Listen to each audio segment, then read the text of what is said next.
Ouais, bah, je suis Louis Jean-Pierre, j'habite 5 rue de Kermingui. J'ai acheté cette baraque depuis 20 ans. Je l'ai modifiée, bien entendu, j'ai fait à mon goût. Et pourquoi vous avez décidé d'acheter cette maison plutôt qu'une autre? Financièrement. Et puis parce que Kévin, je suis natif de Kévin, et je voulais rester à Kévin. Donc l'opportunité s'est présentée que j'ai pu l'avoir au prix que je voulais. Et donc je l'ai acheté. Et vous saviez quand vous l'avez acheté que c'était une baraque américaine? Oui, tout à fait. Et qu'est-ce que vous saviez dessus alors vous, Très peu de choses. Que c'était américain, que l'ancien propriétaire, malheureusement décédé, lui il aurait pu expliquer mieux, mais la démontée du site où étaient tous les baraques américaines et la remontée ici pour son usage personnel. Il a vécu dedans, il a construit une autre maison en dur, il a laissé ça là en location. Moi je suis arrivé, elle était en location, je suis rentré dedans en location. Quand il est décédé, les enfants m'ont demandé si ça m'intéressait de la prendre. J'ai dit oui. Et quand vous dites qu'elle vient d'un endroit où il y avait des baraques, vous savez pas c'est d'où? J'ai aucune idée d'où il a démonté. L'Orient ou... ouais. Je pense que c'était du côté de l'Orient. Ouais. Ah oui. Je pense, je suis pas sûr. C'était soit l'Orient, soit au niveau de la base de NBW. Parce que là, il y avait pas mal de baraques à l'époque, façon de parler, mais il y en avait pas mal. Alors est-ce que c'est là, je ne pourrais pas répondre.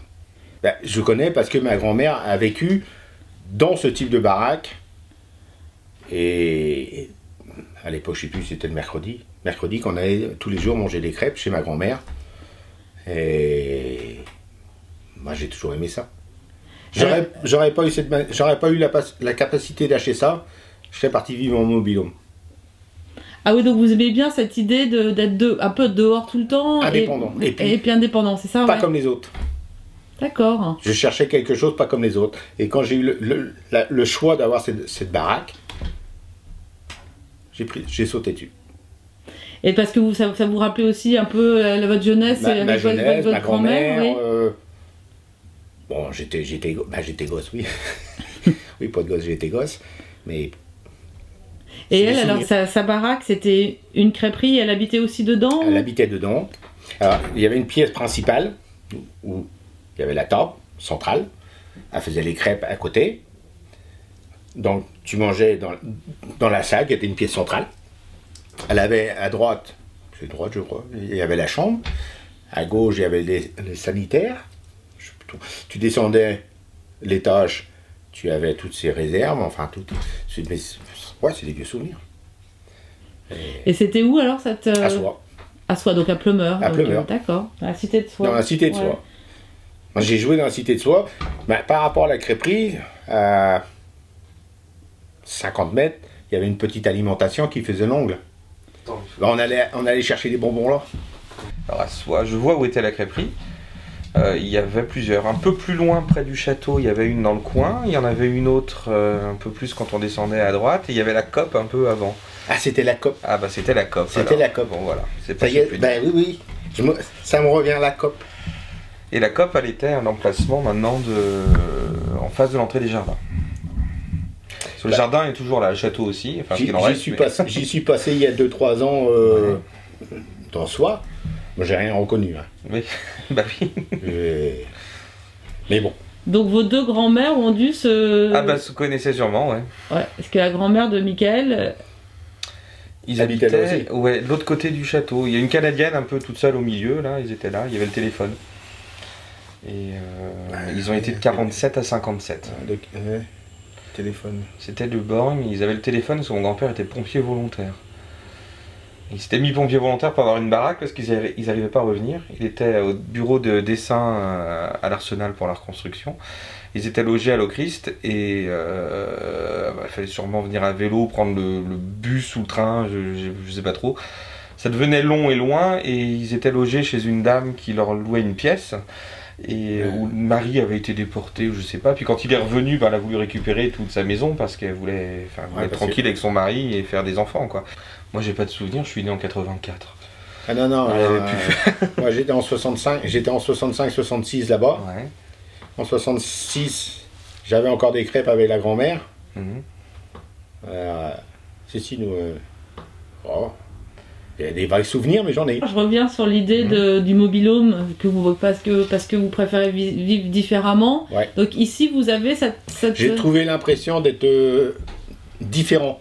Vous voyez, toutes les maisons, la mienne, elle est totalement différente. En quoi elle est différente? Bah déjà, c'est un toit plat, c'est une maison en bois.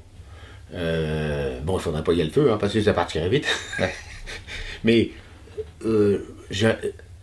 déjà, à l'époque, à l'année où elle a été construite, elle est trop près de la route. À l'époque, il n'y avait pas de mesure. Aujourd'hui, il y a 5 mètres de réserve. Moi, je suis à 1 mètre du trottoir. Ah oui. Personnellement, c'est interdit. Si je veux détruire cette maison et refaire quelque chose de mieux, je suis obligé de reculer de 5 mètres. C'est comme pour mon garage, j'ai eu le permis de construire à condition que je le mettais à 5 mètres du trottoir. Il n'y en a aucune sur Quai 20 qui est à 1 mètre du trottoir. Et puis vous avez quand même un bon espace derrière en plus. Il y a, je sais plus, 800 mètres en tout, il y a 900 mètres de terrain. Ouais. Comment je me sens attaché? Plein de souvenirs. Plein de souvenirs, j'étais gosse, je jouais devant. Mes parents habitaient à 600 mètres. D'accord. Je vous dis, quand j'ai eu l'opportunité de l'acheter, j'ai sauté dessus. D'accord. Et maintenant, votre maman habite en dessous. En dessous. J'ai fait un appartement en dessous. D'accord. C'est génial. Parce Ouais. que déjà, bah, elle est toute seule et puis elle est âgée. Donc j'ai créé un appartement tout en dessous. Elle a sa propre chambre, une salle de bain, cuisine, cuisine salle. Mais ça fait la surface de la maison. D'accord. Super. Et au moins comme ça, elle n'a rien à payer, elle n'a rien à devoir, elle est tranquille. Non, non, ça c'est une chose que j'avais dit, mais le jour où mon père est décédé, j'avais dit, tu viens là. Parce que pour vous, quand vous l'avez quand même transformé, vous avez fait ça facilement? Ça a été facile d'une manière... Bon, j'ai mis 5-6 ans à faire ça. D'accord. Quand j'ai décidé, bah, par exemple, ce passage, Ouais. j'ai décidé de sauter tout ça pour avoir une grande pièce. Mhm. Non, j'ai fait chaque chose en son temps. La cuisine, je l'ai fait bien après.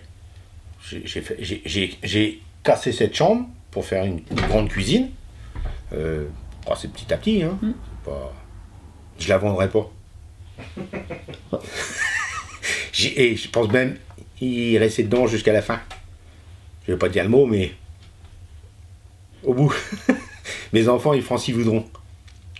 Mais je pense pas qu'ils la vendront. Si elle est toujours debout.